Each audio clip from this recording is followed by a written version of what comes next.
우리가 어버이 주일로 지킵니다. 우리에게 어버이를 주신 하나님께 우리가 감사해야 할 것이며, 우리를 낳아주시고 길러주신 어머님, 어버이를 위해서도 우리가 감사해야 할 것입니다. 우리 기독교는 효의 종교입니다. 왜냐하면 하나님께서 친히 우리에게, 부모에게 효도하라고 명하셨기 때문입니다. 오늘 성경 본문 2절의 말씀을 보면 내 아버지와 어머니를 공경하라. 이것은 약속이 있는 첫 계명이라고 했습니다. 부모님을 공경하는 것, 그것은 바로 첫 계명이라고 하나님께서 말씀하셨는데, 사실 이것은 10계명 중에서 제5계명에 해당되는 계명입니다. 내 부모를 공경하라. 근데 왜 첫 계명이라고 말할까요? 그 이유는 10계명은 우리가 잘 아는 대로 두 개의 돌판에 새겨진 10가지의 계명입니다.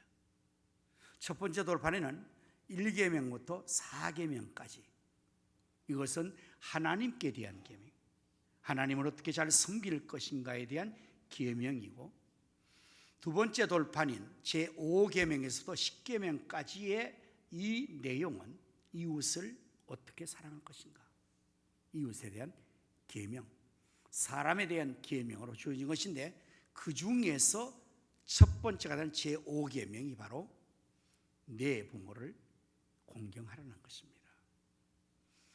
하나님 다음으로 우리가 해야 될 가장 첫 번째 계명이 바로 부모님을 공경하는 것입니다.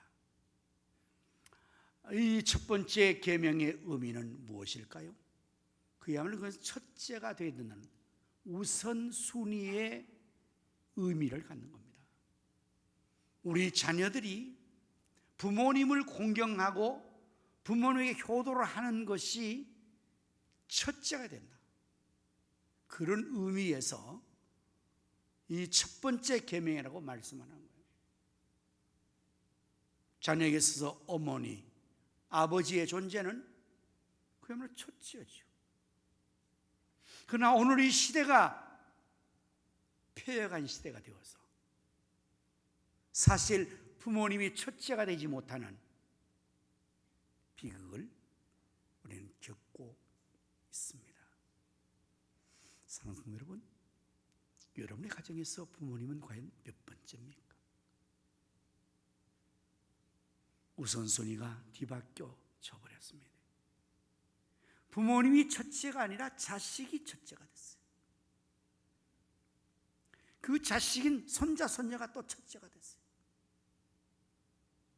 그래서 서열이 밀렸어요. 늙은 부모는 아예 이제는 정말 짐짝처럼 쓰레기처럼 취급당하는 현실임을 우리가 생각하면 참 서글프기 그지 없습니다. 하지만 그럼에도 불구하고 그래도 우리나라의 우리 백성들을 보니까요, 참 부모님을 공경하는 아름다운 모습은 그래도 가지고 있는 것 같습니다. 지난 8일 날 우리 대회장님과 제가 이 빌감 전도의 마지막 홍보를 위해서 극동방송에 가서 인터뷰를 하고 점심때가 되어서 식당에 갔습니다. 아이고, 갔더니 사람들이 얼마나 많이 대기하고 있는지 우리가 그제서야 더 다 깨달은, 오늘이 그렇지, 어버이날이로구나. 저희들은 뭐 빌리그레암 때문에 어버이날인지 뭔지 생각 안 하고 그냥 그렇게 갔었는데, 부모님들을 모시고 다 자녀들이 그렇게 식사집하라고 와서 줄을 얼마나 많이 서 있는지, 그래서 우리가 거기서 식사를 못하고 사람들이 없는 곳에 가서 우리가 식사를 함께 그냥 하고 왔지요. 참 그래도 우리나라는 동방예의지국이라서 아직도 우리 자식들이 그래도 부모님을 공경하는 것이 남아있어서 그나마 다행이에요. 외국에는 아예 그게 이미 없어져 버렸어요. 부모 자식 간에도 완전히 개인주의가 되어서 고등학교까지만 길러놓으면 부모도 더 이상 자녀에게 관심을 주지 않고 지원하지 않고 자식들도 독립하고, 그리고 이제는 그렇게 살아가 버리니까 서로 간에 부모 공경, 효도라는 의미가 서구에는, 미국에는 그렇게 많지는 않지만 다행히 우리나라에는 이렇게 남아있는데, 이것이 첫째 계명이다. 오늘 우리 가정에서 우리 모든 자녀들이 정말 부모님을 첫째로 마음에 생각하고 제1로 생각할 수 있는 그러한 우리 성도님들 되시기를 축복합니다. 하나님은 이렇게 부모님을 잘 공경하면 축복을 약속해 주셨어요. 약속 있는 첫 계명, 약속 있는. 무슨 약속을 주셨을까요? 3절에 나오죠. 이로써 네가 땅에서 잘되고 장수한다. 잘되고 장수한다. 하나님께서 이렇게 명령하신 것을 순종하는 자들에게는 하나님께서 복을 주십니다. 하나님은 약속의 하나님이십니다. 하나님 우리에게 구원과 축복을 주시려고 약속하신 것이 바로 이 약속의 책에 기록되어 있어요. 그 성경책은 약속의 책입니다. 구약, 옛 약속, 신약, 새로운 약속. 그래서 성경 말씀은 다 하나님의 약속으로 기록되어 내용이 그렇게 구성되어 있습니다. 너희가 기도하라, 그럼 내가 응답해 주겠다. 여호와의 말씀을 잘 지켜 청종하라, 그럼 내가 너에게 복을 주겠다. 특별히 선민의 축복자에게는 신명기 28장 1절 이하의 말씀을 보면, 내가 내 하나님 여호와의 말씀을 삼가 듣고 내가 오늘 내게 명령하는 그의 모든 명령을 지켜 행하면 내 하나님 여호와께서 너를 세계 모든 민족 위에 뛰어나게 하실 것이라. 내가 내 하나님 여호와의 말씀을 청종하면 이 모든 복이 내게 임하여 내게 이르리니 성읍에서도 복을 받고 들에서도 복을 받을 것이며 내 몸의 자녀와 내 토지의 소산과 내 짐승의 새끼와 소와 양의 새끼가 복을 받을 것이며 내 광주리와 떡반죽 그릇이 복을 받을 것이며 네가 들어와도 복을 받고 나가도 복을 받을 것이라. 약속이. 하나님 말씀을 잘 듣고 삼가 지키고 청종하면, 잘 들으면 내가 이 복을 다 주어서 너희는 세계 민족에 뛰어나게 해줄 것이다. 약속하신 거예요. 하나님이 내 어머니와 아버지를 공경하라. 이는 약속의 첫 계명이다. 이로써 내가 잘되고 땅에서 장수한다고 약속했으니, 하나님 말씀으로 순종하는 자들에게, 효도하는 자들에게, 계명 지키는 자들에게 하나님께서 반드시 약속대로 복을 주셔서 땅에서 잘되고 장수하게 할 줄로 믿습니다. 여러분 모두가 부모님을 잘 공경해서 하나님 약속하신 이 복을 받아 잘 되시기를 축복합니다. 잘 되되 요한 3서에 있는 말씀처럼 사랑하는 자여 내 영혼이 잘됨 같이 내가 범사가 잘되고 강건하여 지기를 간구한다는 말씀대로 여러분 모두가 하나님 계명을 지키고 부모님을 공경하여서 여러분의 영혼이 잘 되시고 그 영혼이 잘됨 같이, 기준이 영혼입니다. 영혼이 잘됨 같이 범사가 잘되고 강건해지기를 축원합니다. 중요한 것은 여기도 영혼입니다. 영혼이 잘되는 같이 영혼 상태처럼 된다는 거거든요. 그래서 정말 잘되는 것은 영혼이 잘돼야 돼요. 영혼이. 그리고 범사가 잘되고 강건해야지. 영혼은 잘못되고 범사가 잘됐다, 영혼은 잘못되고 강건했다, 이거는 정말 아닙니다. 아니 그러면 영혼이 잘한데도 다른 것이 잘 된다는 말입니까? 뭐 그럴 수가 없겠죠. 사업도 잘 되고 직장도 잘 되고 뭐 세상적으로 뭐 잘 나가고 잘 먹고 잘 입고 잘 쓰고 잘 놀고 잘 될 수 있겠죠. 웰빙 될 수 있겠죠. 그렇다고 영혼이 잘 되는 거냐? 그건 아니에요. 오히려 어쩌면 이 시대에 우리의 심각한 현실 문제는 그 모든 건 잘 돼요. 범사는 잘 됐어요. 건강해졌어요. 웰빙이라서 잘 먹어서 잘 몸을 관리해서 건강도 좋고 모든 게 잘 됐어요. 그런데 영혼은 완전히 죽었어요. 영혼은 완전히 피폐되어 버렸어요. 영혼은 완전히 방치되어 버렸어요. 우리의 모든 시선이 육체에만 가 있는 거예요. 현실에만 가 있는 것입니다. 영혼은 보이지 않으니까 자기가 인식을 못하는 거예요. 자기 영혼의 지금 상태를 모르는 거예요. 육체가 잘 되면 영혼도 잘 되는 줄 알아요. 그렇지 않습니다. 우리의 영혼은 하나님 말씀을 먹어야 하고 기도해야 되고 영이신 하나님과 교제를 잘해야 되고 하나님 앞에 나가서 하나님의 은혜를 받아야 영혼이 잘 되는데 하나님과 단절됐어. 말씀도 안 읽어, 기도도 안 해, 하나님 관계도 끊어져서 세상의 모든 것들을 다 누리면서 풍족한데 그 영혼이 잘 된다고요? 그건 아니죠. 오늘 우리의 사람의 삶의 의미가 생존의 의미, 우리 살았다는 것은 뭐 때문에 사람이 살아있는 거예요? 영혼이 있으니까 잘 사는 거예요. 만약에 여러분 여기에서 영혼이 떠나가면 그 즉시 그는 아무리 아름다운 사람에도, 아무리 건강한 성년에도, 아무리 돈이 많고 모든 걸 이뤄도 그 영혼이 없어지면 그 사람의 의미는 그 즉시 죽음으로 변하는 거예요. 죽음으로. 어떻게 됩니까? 영혼 없는 몸이 소중한 가치 있습니까? 3일만 지나면 썩어져 버려요. 3일만 지나면 아무 흔적 없이 지워져 버려요. 어떻게? 요즘은 화형시켜 버리거든요. 화장해버리면요 그날로 가루가 돼버려요. 존재 자체가 없어져 버려요. 그 사람이 아무리 젊어, 아무리 아름다워, 아무리 모든 걸 다 가서 범사가 다 이루어져서 없어져 버려요. 여러분이 잘 되기를 바라는데, 하나님 자성은 잘 되기를 바라는데 여러분의 영혼이 잘 되기를 축복합니다. 그리고 범사가 잘 강건해야 진짜 축복이지. 다른 건 다 잘 이뤄놓고 영혼은 완전히 지금 잘못됐다. 그러면 그것은 결코 잘된 것이 아닙니다. 매우 잘못된 것입니다. 하나님 우리를 축복하시 약속하되 영혼이 잘 되고 범사할 때는 이렇게 잘 된다. 그리고 장수한다는 말은 일단은 수명에 관한 문제겠죠. 장수, 생명의 연장, 오래 사는 거 축복이죠.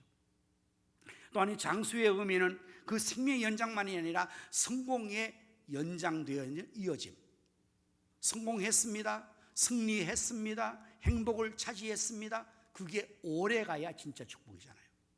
우리는 그 정상을 올라가기 위해서 매우 노력을 많이 합니다. 운동선수든지 아니면 그 어떤 사람들이 사업하든지 공부를 하든지 자기의 성공된 목적을 위해서 하기 위해서 얼마나 노력해서 그 자리에 그것을 차지했다고 우리가 칩시다. 근데 그게 한 달밖에 못 갔어, 1년밖에 못 갔어. 그럼 그거는 정말 그만큼 상대적으로 실패의 아픔이 있을 거 아니에요. 그래서 이 정상에 올라가는 축복의 장에 올라가는 것은 정말 힘들어 올라갔지만 거기서 오래 가야 되거든요. 그래 그것이 장수의 복을. 이 장수의 축복의 확대 개념은 나만의 생애가 아닌 내 다음 생애까지 가는 수천 대의 축복을 약속하는 거예요. 그래서 나와 내 자손과 내 손자가 그리고 그 다음 세대로까지 장수하게 가는 겁니다. 이러한 축복을 부모를 공경하는 자들에게 하나님께 주신다고 약속하셨으니 여러분과 제가 하나님 앞에서 이 계명을 지켜서 부모님을 잘 공경함으로 우리의 자손들이 이러한 계명을 잘 지켜서 하나님 약속된 복을 다 받아 누릴 수 있기를 예수님의 이름으로 축복합니다. 자, 이제 그렇다면 어떻게 실제로 잘 공경할 것인가? 정말 이게 문제거든요. 이거 뭐 내용 아는 거야 다 알고 있지. 그러나 정말 공경을 해야 하잖아요. 어떻게 하면 부모님을 잘 공경할 수 있을까? 첫째, 부모님에게 순종해야 합니다. 1절의 말씀에 나와요.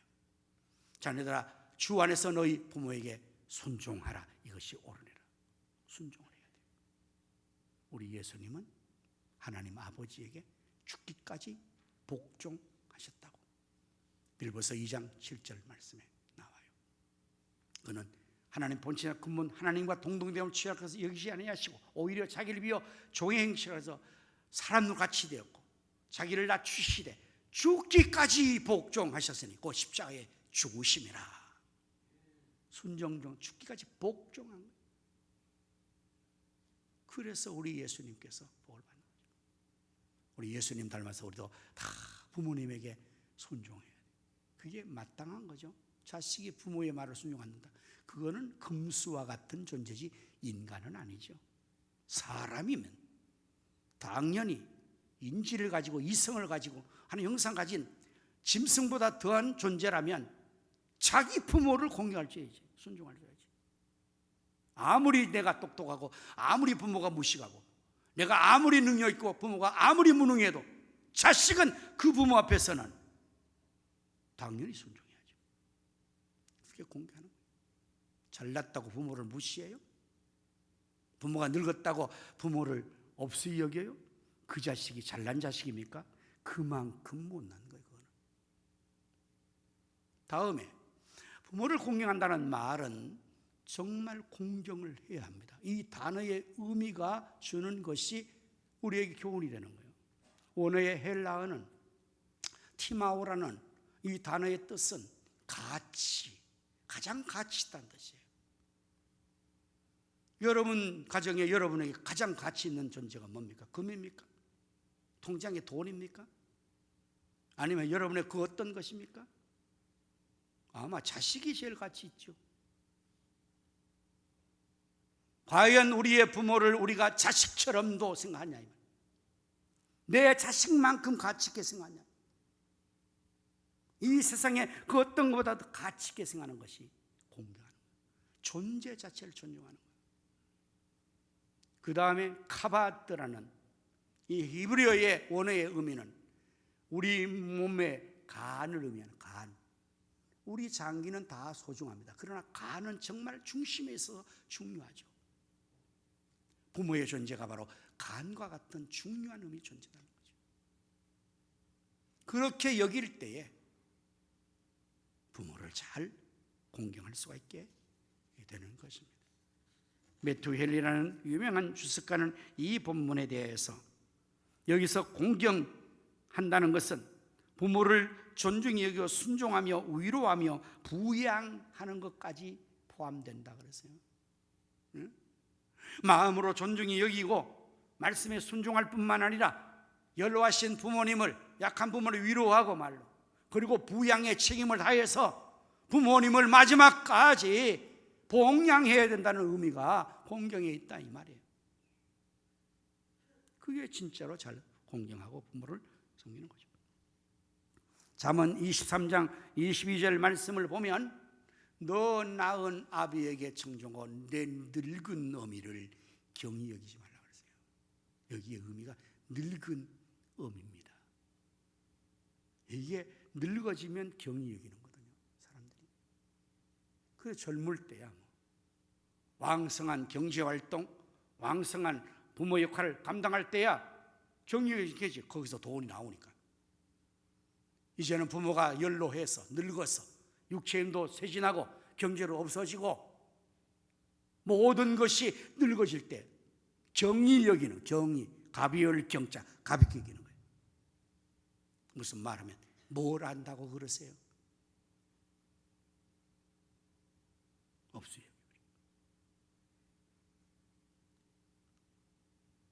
여러분의 집에 애완 동물보다도 부모를 더 없어요. 그래서 어떤 아버지가 계집에 들어갔다는 얘기는 너무 올드한 얘기입니까? 자식 아침마다 가면서 개에게 인사하고 빠이빠이하고 뒷방에 아버지는 있는지 없는지 모르니까 아버지가 너무 그게 상처가 돼서 개 쫓아내고 거기 가서 앉아 있었던 거예요. 퇴근한 아들이 와보니까 깜짝 놀라. 아버지 망령 드셔서 이게 무슨 짓이요? 자초지정 절박한 사연을 아들에게 아뢰입니다. 아들아, 내가 지금까지 너를 지켜봤는데 너는 아침에 갈 때 올 때 언제나 여기 와서 개에게는 무난하더구나. 나한테는 있는지 한 번도 나를 있는 척 없는 척 알지 않아서 내가 너무 내 인사하고 가서 여기 계집 왔어요. 나한테 인사 좀 해라. 여러분, 경히 여기면 안 돼요. 어디서 당신이 존재하는 거예요? 하늘에서 떨어졌습니까? 우리가 무식하고 힘없는 부모님이 나를 기르기 위해서 얼마나 노력했는지 우리가 알잖아요. 그래서 경리만 돼요. 존중해, 간처럼 귀하게, 가장 가치 있는 존재로 부모님을 그렇게 하는 거죠. 그리고 또한 부모님을 기쁘시게 하는 것이 진정으로 공경하는 거예요. 잠언 23장 25절의 말씀을 보면 내 부모를 즐겁게 하면 너를 낳은 어미를 기쁘게 하라고 그랬어요. 이게 진짜 공유하는 거예요. 우리 부모님은 뭐 많은 용돈을 줘도 기쁘겠지, 좋은 음식을 먹어도 기쁘겠죠, 좋은 옷을 또 기쁘겠죠. 그러나 자식들 존재 자체가 기쁨이 될 수도 있고 근심이 될 수도 있는 겁니다. 일단 자녀가 자기 본분을 잘해주면 그게 기쁜 거예요. 뭐 안 해줘도 근심 걱정 안 끼치면 그게 기쁜 거예요. 공부하는 자식 공부 잘하고 학교 잘 다니면 그게 기쁜 거예요. 그냥 제가 일부 예배에 아주 리얼하게 설교했습니다. 결혼 정년기 되면 결혼하는 게 부모를 기쁜 거예요. 결혼 안 하면 부모는 근심이야. 그때부터 결혼했습니까? 결혼한 자식은 그 자녀를 낳아줘야 부모가 기쁜 거예요. 결혼했는데 자식도 안 낳는다, 그럼 부모는 근심이다. 그게 그런 의미입니다. 정말 우리 부모님을 기쁘시게 하기 위해서 우리가 보면 뭐 저런 걸 부리고 뭘 성을, 그것도 좋지만 내가 부모의 근심이 되지 않아야지. 그게 기쁘게 해야 되는 거죠. 마지막으로 부모를 잘 공경하려면 오늘 본문의 4절에 있는 말씀처럼 해야 돼요. 효도를 잘 가르치고 효도를 잘 배워야 돼요. 또 아비들아, 너희 자녀를 노엽게 하지 말고 오직 주의 교훈과 훈계로 양육하라. 자식에 대한 책임은 무엇보다 부모가 있어요. 자기 하는 대로 받는 거죠. 자식을 잘 양육했다면, 주의 교양과 훈계로 양육을 감정 상하지 않게 잘 이렇게 인격적으로 했다면 그 자식은 당연히 부모님을 가장 존중하고 가장 사랑하고 가장 위에서 잘 섬기겠죠. 그러나 그걸 못해서, 교육을 못해서 버르장머리하게 가르쳐줬어. 지가 알아서 다 하지 뭘 알아서 합니까? 가르쳐야지. 사람은 부모가 우선인 것을 음식 먹을 순서로 아버지 먼저 어머니 먼저 먹는 거야. 가르쳐야지. 귀엽다고 그 자식만 먼저 띠먹이니까 부모 자식은 맨날 뒤에서 그런 줄 알잖아요. 생선 꼬리 얘기도 할까요? 안 가르치면 모른다 이겁니다. 우선순위를 가르쳐야 돼요. 아버지 어머니가 너보다 우선이야, 너는 다음이야. 가르쳐야죠. 부모의 말에 순종하는 것을 어려서 가르쳐야죠. 주의 교회 훈계로 하나님을 긍휼하고 주의 계명대로 하는 것을 가르쳐야죠. 효도를 가르쳐야 됩니다. 마음이 있으면 물질이 있는 곳에 마음이 있고 물질로 용돈 보내. 가르쳐야죠. 아유, 우리 자식이 너무 힘들어 어려워서 안 됩니다. 그럼 평생 어려워서 아무도 안 하는 거예요. 어려워도 할 수 있도록 만들어야지. 그래야 복을 받는 겁니다. 왜? 하나님 약속했잖아요. 아니, 부모를 공경 안 하는데 무슨 복을 얻어요? 그래, 복을 못 받으니까 맨날 그렇게 어려운 거야. 적은 섬김이 큰 복을 하나님께 받는 것이든 말고 우리는 그걸 가르쳐야 돼요. 부모님에게 선물해, 용돈 보내, 어버이날 섬겨. 우리 아들들은 미국에 있어 가지고 제가 조금 밥 한 끼도 못 얻어먹었지만 보니까 여러분 자녀들은 다 하더구만. 하는 게 좋은 거예요. 해야 돼요. 가르쳐야 돼요. 잘 가르치고 잘 배워야 계명대로 우리 자녀들이 부모를 잘 공경하여서 하나님이 약속하신 복을 다 받아누게 될 줄로 믿습니다. 우리 모든 성도님과 자녀들이 부모님을 공경하여서 약속된 하나님의 복을 다 받아 누리시기를 예수님의 이름으로 축복합니다.